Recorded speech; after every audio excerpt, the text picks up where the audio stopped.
नमस्कार, मैं हूं विद्यानाथ झा। राष्ट्रगर्व में आपका स्वागत है। राष्ट्रगर्व हमारा वो खास प्रयास जिसका मकसद हर भारतवासी को उन अनसुनी अनजानी कहानियों से रूबरू करवाना है जो राष्ट्रगर्व की जीवंत मिसाल है, भारत का गौरव है और दुनिया में हमारी एक अलग पहचान बनाती है। आज अपने शो में मैं राष्ट्रगर्व का वो ऐतिहासिक अध्याय खोल रहा हूं जिसका डायरेक्ट कनेक्शन पश्चिम बंगाल से है। पश्चिम बंगाल अभी चुनावी मोड में है, वहां की चुनावी लड़ाई पर पूरे देश की नजर है और इन्हीं सब के बीच 130 साल पुराना वो मठ, वो मिशन भी सुर्खियों में। पीएम नरेंद्र मोदी आज बंगाल पहुंचे तो वो बेलूर मठ भी गए और वहां मठ के स्वामी गौतमानंद महाराज से खास मुलाकात उनकी हुई। बेलूर मठ की जड़ें बंगाली अस्मिता से खास तौर से जुड़ती हैं, जिसने ब्रिटिश राज के दौरान भारत में राष्ट्रवाद का बिगुल फूका, पूरी दुनिया को भारत की आध्यात्मिक और सांस्कृतिक विरासत की जबरदस्त ताकत का एहसास कराया और राजनीति से दूरी बनाकर भी क्रांति के ऐसे बीज बोए जिसने भारत की आजादी की लड़ाई को एक नई ताकत दी, नई धार दी।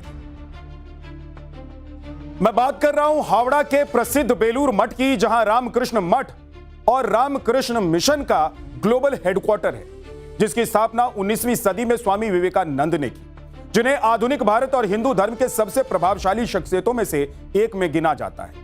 बेलूर मठ वही जगह है जहां पीएम मोदी संन्यास लेने के इरादे से पहली बार 17 साल की उम्र में पहुंच गए और बाद में सार्वजनिक जीवन में कम से कम 4 बड़े मौकों पर वहां दिखाई दी। बेलूर मठ से पश्चिम बंगाल की सीएम ममता बनर्जी का भी गहरा नाता रहा है, क्योंकि वो कोलकाता में ही पली बड़ी हैं। पश्चिम बंगाल की सीएम बनने से पहले से ही वो बेलूर मठ आती और जाती रही।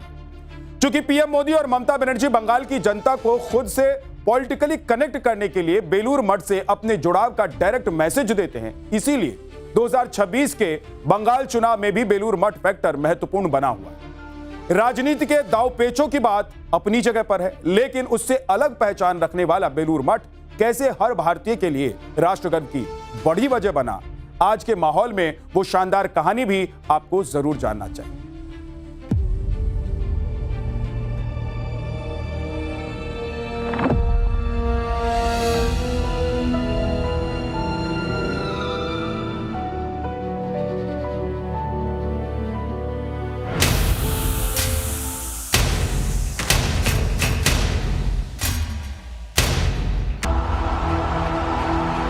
লাল মাটির দেশ, আমার নিজের দেশ, থামসা মাদল একতারা, চন্দ্র সূর্য গ্রহ তারা, শান্তি দাও, স্বস্তি দাও, শক্তি দাও, ভক্তি দাও, সংকট থেকে মুক্তি দাও।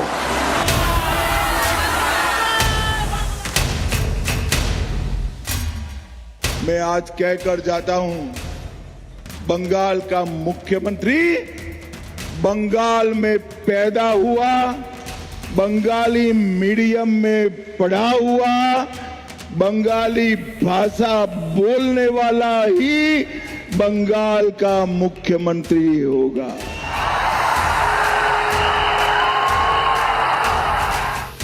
बंगाली अस्मिता यानी बंगाली आइडेंटिटी बंगाल की चुनावी राजनीति का सबसे सधा दांव। जिसने भी इसकी बात की, जिसने भी इसे साधा, बंगाली समाज ने उसे अपने माथे का ताज बनाया, सत्ता के सिंहासन पर बैठाया। दरअसल बंगाल की सियासी हवा आज से नहीं, अंग्रेजों के जमाने से ही बंगाली अस्मिता के इर्द गिर्द घूमती आ रही है। इसका एक लंबा इतिहास रहा है। सन 1905 में अंग्रेजों ने जब बंगाल को 2 हिस्सों में बांट दिया था, तब यही बंगाली अस्मिता जबरदस्त एकता और क्रांतिकारी राष्ट्रवाद के रूप में सामने आई, जिसने ब्रिटिश सरकार की नींव हिला दी। उन्हें 6 साल में ही बंगाल का विभाजन का फैसला रद्द करना पड़ा। बंगाल की उसी आम जनभावना का पिछले 130 सालों से सबसे महत्वपूर्ण आध्यात्मिक सेंटर बना हुआ है बेलूर मठ।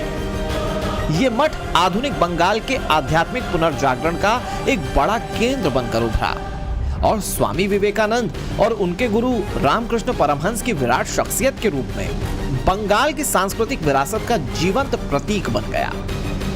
हर भारतीय, खास तौर से आम बंगाली मानुष के लिए ये आस्था और विश्वास का केंद्र बन गया। बेलूर मठ की यही बड़ी ताकत राजनीति को अपनी ओर खींचती है। इस भूमि में यहाँ की हवा में स्वामी रामकृष्ण परमहंस, माँ शारदा देवी, स्वामी ब्रह्मानंद, स्वामी विवेकानंद सहित तमाम गुरुओं का सानिध्य हर किसी को अनुभव होता है। जब भी यहाँ बेलूर मठ आता हूं तो अतीत के वो पृष्ठ खुल जाते हैं जिनके कारण आज मैं यहाँ हूं। बेलूर मठ की कहानी असल में हर भारतीय में राष्ट्र गर्व जगाने की कहानी है। अंग्रेजों के राज में जब भारत हताशा निराशा के दौर से गुजर रहा था, तब स्वामी विवेकानंद ने भारत की आध्यात्मिक श्रेष्ठता को दुनिया के सामने सिद्ध किया था और भारतीयों को अपनी विरासत पर गर्व करना सिखाया। भारत में आधुनिक राष्ट्रवाद की लहर पैदा कर दी थी और बेलूर मठ उसका केंद्र बना। स्वामी विवेकानंद के गुरु रामकृष्ण परमहंस का निधन 16 अगस्त 1886 को हुआ। उसी के बाद विवेकानंद ने बेलूर मठ की शुरुआती बुनियाद रखी थी। अपने गुरु की प्रेरणा से वो जुलाई सन 1893 में अमेरिका गए। वहां शिकागो में हुए विश्व धर्म संसद में अपना ऐतिहासिक भाषण दिया और पूरी दुनिया में मशहूर हो गए। अगले करीब 4 साल वो अमेरिका से लेकर यूरोप के कई शहरों में घूमते रहे और व्याख्यान देते रहे। सन 1897 में जब वे भारत लौटे तो हुगली नदी के किनारे हावड़ा में भव्य बेलूर मठ का निर्माण करवाया, जिसके ठीक दूसरी तरफ कोलकाता का मशहूर दक्षिणेश्वर मंदिर है, जो उनके गुरु रामकृष्ण परमहंस की साधना भूमि है। यहीं से स्वामी विवेकानंद ने देश को आजादी की लड़ाई के लिए बड़ा मंत्र दिया, उठो, जागो और तब तक मत रुको जब तक लक्ष्य प्राप्त ना हो जाए। इस मंत्र ने पूरे देश को जोश से भर दिया था। 1897 में बेलूर मठ की बुनियाद रखने के बाद स्वामी विवेकानंद जब लाहौर गए थे, तब वहां एक पब्लिक मीटिंग में उन्होंने भारत के नौजवानों से बेहद भावुक अपील की थी। कहा था कि अन्य सभी देवी देवताओं को कुछ समय के लिए भूल जाइए। अगले 50 सालों तक भारत माता ही हमारी एकमात्र देवता होनी चाहिए। लाखों नौजवानों ने इस विचार से प्रेरणा ली और भारत की आजादी के लिए खुद को समर्पित कर दिया। सुभाष चंद्र बोस से लेकर महात्मा गांधी, बाल गंगाधर तिलक, अरविंद घोष और जवाहरलाल नेहरू तक ये मानते रहे कि स्वामी विवेकानंद के विचारों ने भारत की आजादी की नींव रखी। यह है बेलूर मठ का राष्ट्रवादी बैकग्राउंड, उसका राष्ट्र गर्व से भरने वाला इतिहास।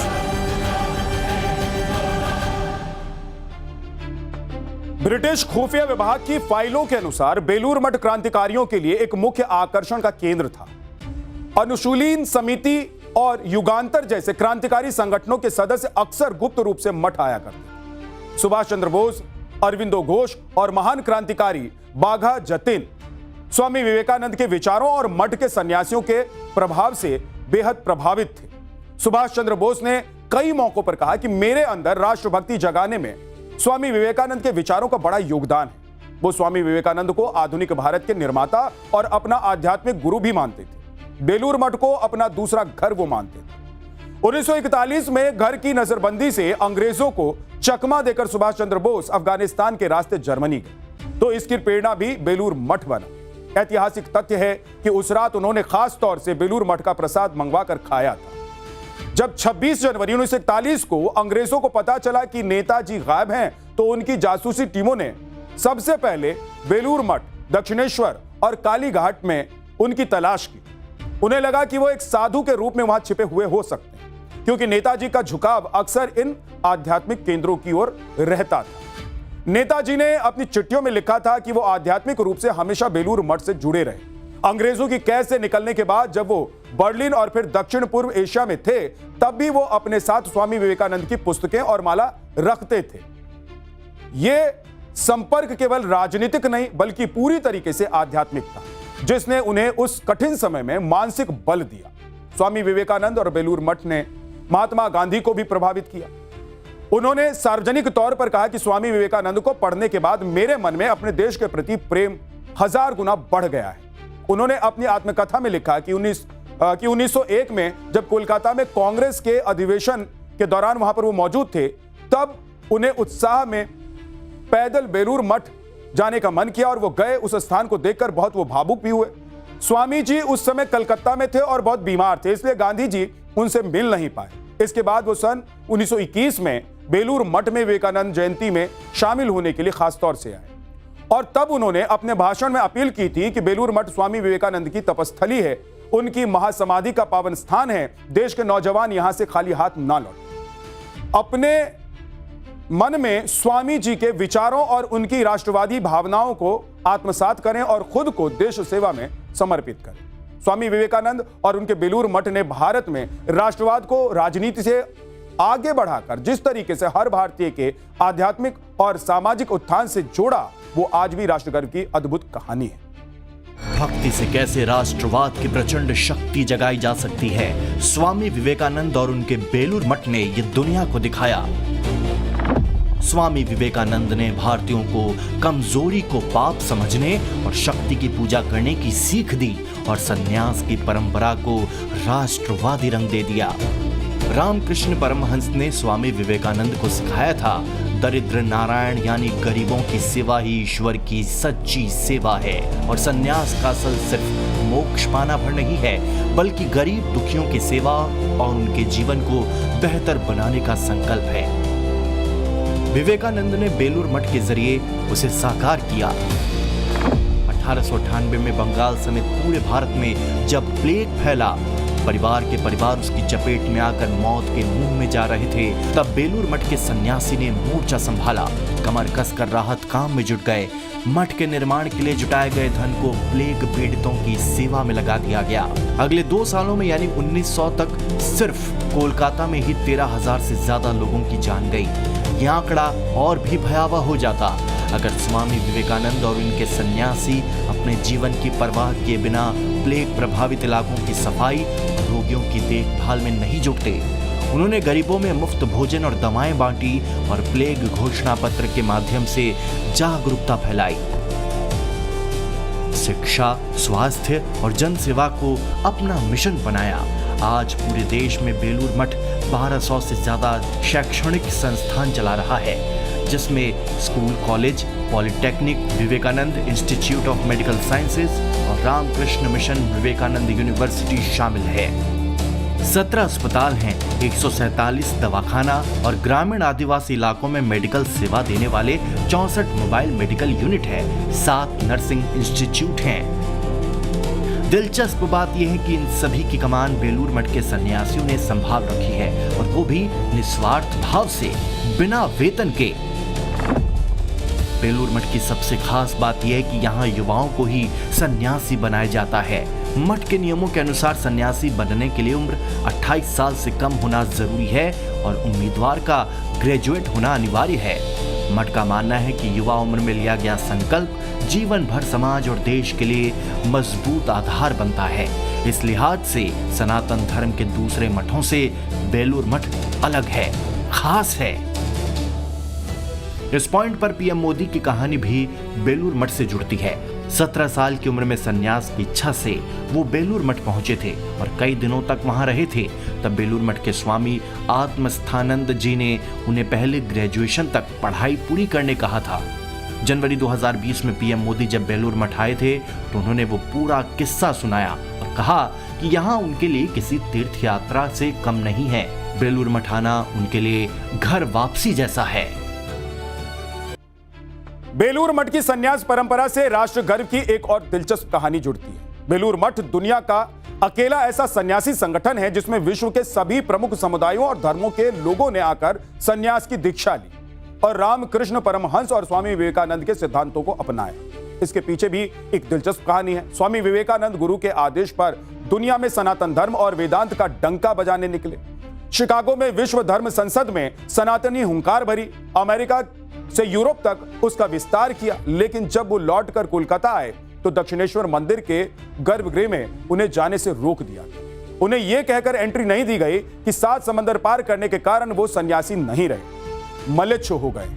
दरअसल सदियों से हिंदू धर्म में एक मान्यता गढ़ी गई थी कि जो समंदर पार करके लौटेगा वो हिंदू नहीं रहेगा, सनातनी नहीं रहेगा। स्वामी विवेकानंद ने इस पुरानी मान्यता के खिलाफ बड़ा अभियान चलाया जिसके बाद सनातन की संन्यास परंपरा की कई रूठियां टूट गई और आज सनातन धर्म से अनगिनत सन्यासी अगर दुनिया भर में भारत की आध्यात्मिक विरासत की अलग जगा रहे हैं तो उसकी वजह कोई और नहीं, स्वामी विवेकानंद ही और उनका बेलूर मठ ही है। उन्होंने भारत को एक ऐसा आध्यात्मिक राष्ट्रवाद दिया जिसने न केवल धर्म को सुधारा बल्कि आधुनिक भारत के